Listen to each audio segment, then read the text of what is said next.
Minutes away from the top of the hour 10. Honorable Habib Iddrisu Alhaji is joining us on the phone line. He's a member of parliament for the Tolon constituency. He's also a leader in parliament. Honorable, thank you for your time. Good morning. Good morning. How shall we address you? Majority chief whip or minority chief whip? Yes, from day one, I've been the first deputy majority chief whip, and I'm still the first deputy majority chief whip. So nothing changes. The press conference yesterday by the NDC side means nothing. No, nothing. Status quo remain that we are majority in parliament with members of 138, while they are minority with 137 members of parliament. So nothing changes, and whatever they have written in their press statements or address, that they will guide and their majority. They are getting the expression for. And if it has to do with the fact that the speaker has declared 4 of the seats vacant by their own rendition, saying that they are now 136 and we are 135. The Supreme Court, which is the highest court of the land, has stayed that ruling, and for that matter, that is what to be expected. What are we to expect tomorrow in Parliament? I mean, this 8th Parliament has been very eventful, from the election of Speaker Bagbin, where the soldiers got into the chamber, to too many things have happened. But what are we to expect tomorrow? On our side from there is one thing that is clear, that we are majority. We are ready to build infrastructure with our population. They come in to the chamber. Honorable, you have to reposition yourself so we can hear. Your line is cracking. Can you? Yes, it's better. Hello? Hello? Hello? You would have to reposition yourself, sir. Sorry, but you have to reposition yourself for us. 6, we have to raise the man back on the phone line. Who let the dogs out? 3FM 9. Tomorrow is going to be a nice day. Helen, well, it's a good time to be a parliamentarian. Huh? It's going to be very interesting. If you heard from Honorable, he says, I'm still the majority. Yeah. Nothing has changed. Odumodu.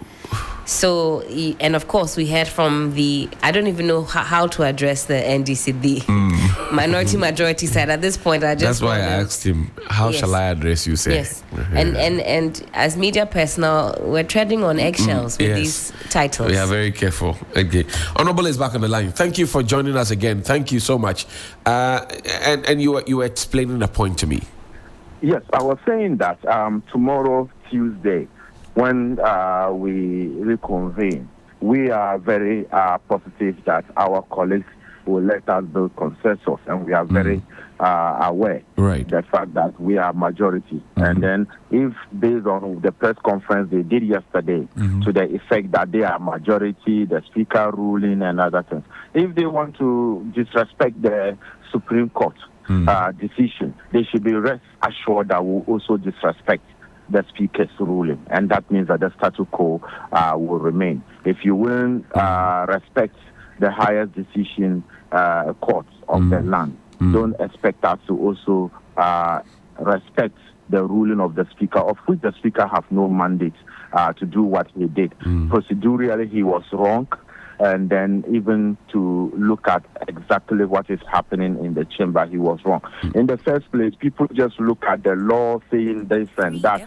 But in the first place, they have forgotten about the fact that the speaker had acknowledged that there was an injunction on the matter. The injunction was to be served, and he directed that all, if members of parliament, clerk to parliament, and speaker are to be served on court proceedings, it should be given on Monday.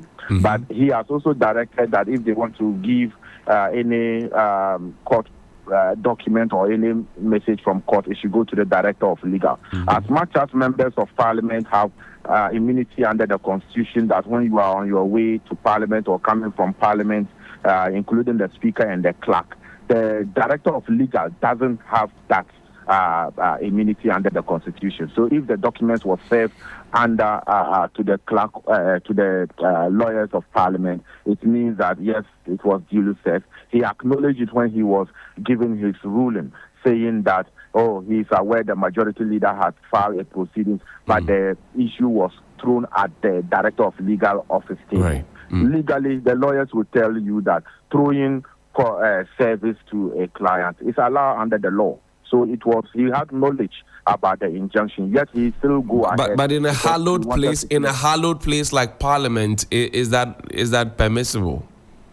Like I indicated earlier on, under the Constitution, it's only within Parliament, it's only the members of Parliament, the Speaker and the Clerk to Parliament who have the immunity in terms of service of court proceedings. But if you go to the Director of Legal Office, the man is seated, I'm coming to serve you, he refused to take it, even though the Speaker have indicated to the judiciary that they can serve it on the lawyers to Parliament, and then you throw it at the table. You haven't done anything wrong. In any case, knowledge of an impending issue in court, it's already served that you have a knowledge about what is going on. So in the first place, the Speaker having knowledge of the fact that there was an injunction in Parliament discussing and taking decisions on this issue and he moved ahead was wrong. In the second place, the minority leader Atuforsen coming under Order 93. And there is no space in Order 93 that says that when a statement is made by a member, the Speaker should come out with a ruling. What is stated in Order 93, I think 8, state that where the statement is of agents and people think that is of necessity to the country, the Speaker what ought to do was to set up a committee. But if he ignore everything and then he go ahead to do a ruling to declare for vacant members, not members of Parliament, and declare the seat vacant, we went to the appropriate forum. We went to court. We did not sit down to say that the Speaker has no right to declare the seat vacant, and for that matter, we are still a majority. We respect the law. We are law-abiding citizens. Our MPP respects Ghanaians, and for that matter, the Constitution, which is supreme. So we did not say that Speaker have no right to declare seats vacant. We rather went to the appropriate forum to say that what the Speaker did was wrong, and for that matter, we applied for a stay of it, which was granted by a 5-0 majority of the Supreme Court bench, telling the Speaker to stay of the whole issue, the ruling to be stayed, and for that matter, the members, the 4 members of Parliament affected, should be resumed their seats as members of Parliament. So as it stands now, MPP, we have 138 members of Parliament from the majority side. The NDC have 137, and for that matter, we are majority and will continue to be majority. You have 137 with one independent candidate doing business with you. The majority caucus is 138. It doesn't matter how you want to describe it. Like I said, majority caucus, we are 138. The minority, they are 137. And that is how it stands. There are questions being raised about giving the other party a chance to speak when the Speaker read his ruling. But you were present in Parliament, were you not? Why didn't you raise those questions? So you see, that's why we said whatever ruling the Speaker read was very surprising to us in the first place.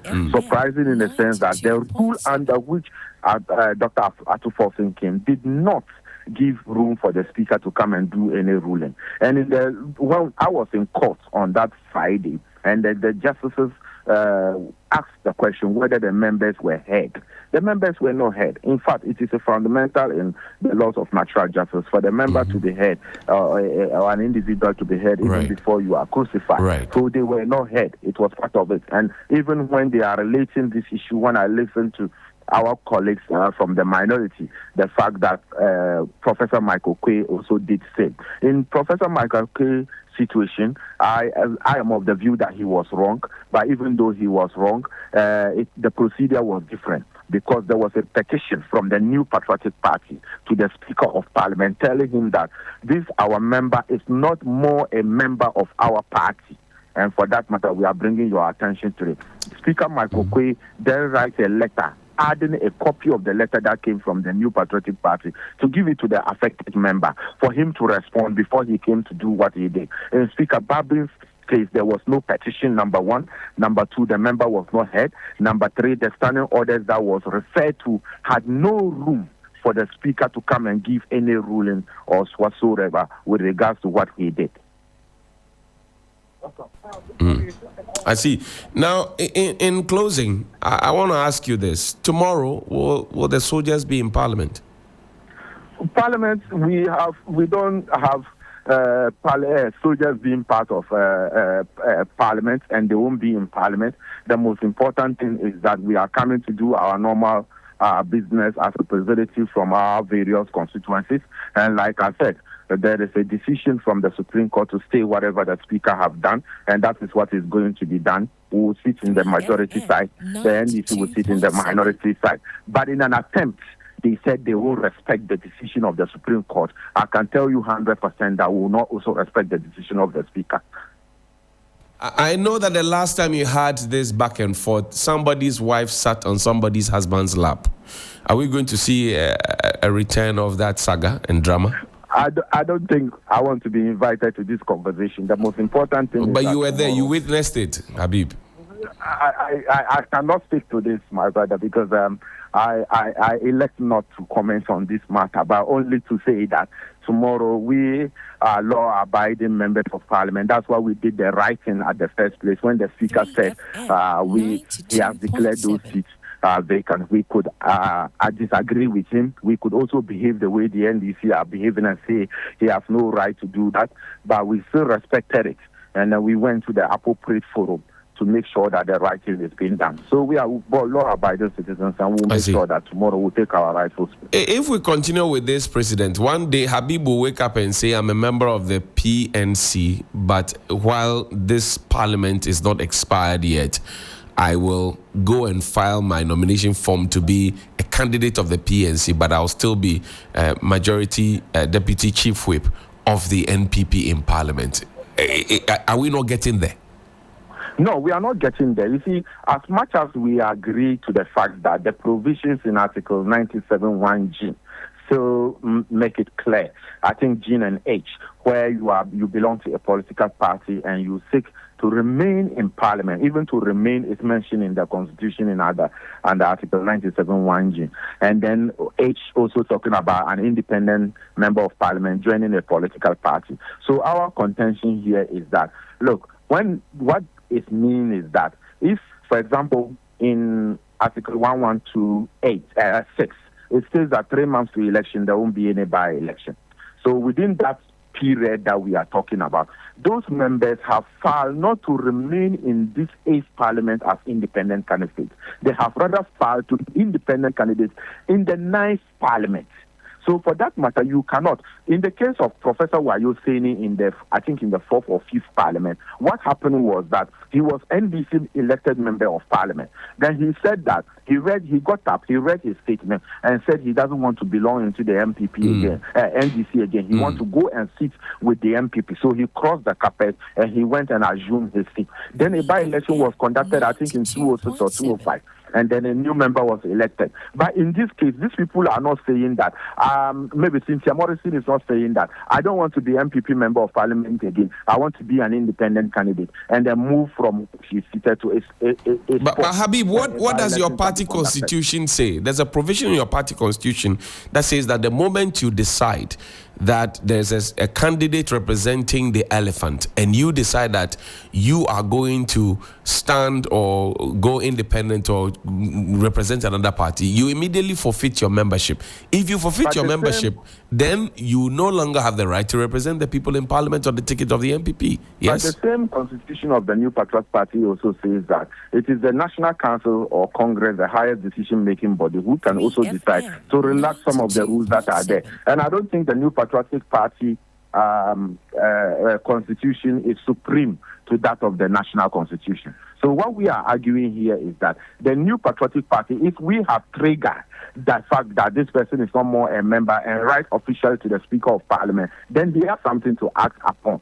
But in this case, these members are not seeking to remain in the 8th Parliament as independent parliamentary candidate, or the member of Parliament for Fomina, who is the second deputy speaker, is seeking to remain in Parliament as an MPP member of Parliament. That is not what they seek to do. In the case of Fomina, he has been independent, and you know his seat is already one of the safe seats for the MPP, even though he won in parliamentary, he won in presidential in Fomina. So if he wanted to be joining the MPP from day one in 2021, he could do that cross-carpeting and a by-election could be done. He is only seeking to represent the good people of Fomina in the ticket of MPP in the 9th Parliament. But the people of Fomina did not vote for Mr. Andrew Esiama, for example, as an NPP candidate, because I remember so well while the campaigns were being fought, the president went there was a deadline and said he cannot work with an independent member of parliament, so we should vote for the NPP's chosen candidate, who Mr. Andrew Esiama won over. The people in Fomina voted for an independent candidate. Why is he now coming back to say he's MPP and the people should vote for him, and he's still maintaining? Yes, that's what I'm saying. It has happened many times in the MPP. Like I use Professor Wayo saying, if you want to change political party to be independent, Professor Wayo saying at the point was the first national vice chairman of the MPP. He left the party, became a member of parliament of the NDC for Tamale Central. He left the party and he went back to become a member of the MPP. In the case of Fomina, he is not saying that I want to be a member of parliament for MPP or the ticket of MPP in the 8th Parliament. He is telling the good people of Fomina that you have voted me as an independent candidate in the 8th Parliament. Yes, I have remained so, but this coming general election, which will constitute the members of the 9th Parliament, I want to go on the ticket of the New Patriotic Party. That is exactly what we are saying. So if their interpretation, that's why we have gone to the Supreme Court. Because if you look at all the arms of government, the arm of government that is given the right to interpret the Constitution is the Supreme Court. So if you are thinking, like you are saying, that in Article 97(1) regime means that what the action they have done affect their seat in the 8th Parliament, I think that it is different. So the right forum is for the Supreme Court to do that interpretation, not the Speaker to do that interpretation. Finally, the leadership of Parliament, I mean your side, that side of the NDC, have you gone into a conclave to come to a certain consensus so that tomorrow we will not have any drama? At the moment, because if you were following those meetings in Parliament, the political game that was played on Thursday after the Speaker did that, he adjourned the House until Tuesday. So when we adjourned the House Friday, we were also in court to be able to fight for go to the right for which product that is 60,000 a day. Then the weekend, today is Monday. Okay. I thank you very much. Honorable Habib Iddrisu, Alhaji, grateful that you could speak to us as the MP for Tolong, also the Deputy Majority Chief Whip in Parliament on the side of the MPP. We're grateful for your time. What is going to happen tomorrow? What are your predictions? We wait. I'm taking it like match scores. I want to know what your predictions are. Who is going to be chewing what? Me. My eyes have seen that a married woman sat on a married man's lap in Parliament fighting over a chair. Me. My eyes have seen that soldiers invaded Parliament. Me, my eyes have seen that somebody's father chewed ballot sheets and ran away with it. That's right. Me, my eyes have seen that a parliamentarian punched another parliamentarian. Me, my eyes have seen that even before the election of the Speaker of Parliament, Speaker Bagbin, a brochure was printed with Michael Quay's name in it and his photo. Me, my eyes have seen all these things. And the fact that it happened in Parliament and the ministers came to Parliament, the nominees, and they were asked, who asked the military to come into the chamber, and not the defense minister, not the interior minister, not the national security minister could tell us who it was. I feel good. I think your eyes have seen a lot. Truly, really and truly. Tomorrow, the 8th Parliament has been eventful. Interesting. 3FM 92. Some birthday messages coming. Oh, Auntie Adole, good morning to you. Auntie Adole, Mole, Sanyanya. And then you got a lot of love while you were away. A lot of people were asking. Oh, I see. Papa, miss you. Unfortunately, we don't have too much time to activate the phone lines. That's if not, all right. we would have gotten enough of your. But you didn't bring anything. I did. Tomorrow. No, I did. Tomorrow, for whomever it concerns, just come to the base. meet me in our office. You know where the office is? I said to those to whom it may concern. If it doesn't concern you, close your ears. But if it concerns you, tomorrow. One district, one market. Vice President Dr. Baumia promises to establish one modern markets in places in every district to empower market women if elected. One district, one modern market. Yeah, I like it. But we have to shorten it because usually the slogans are quite catchy, quite swift. 1D, 1M. 1D, 1... Give it up. 1D, 1M, 1D, 1M. Clap for your hands. Clap for your hands. That's a applause.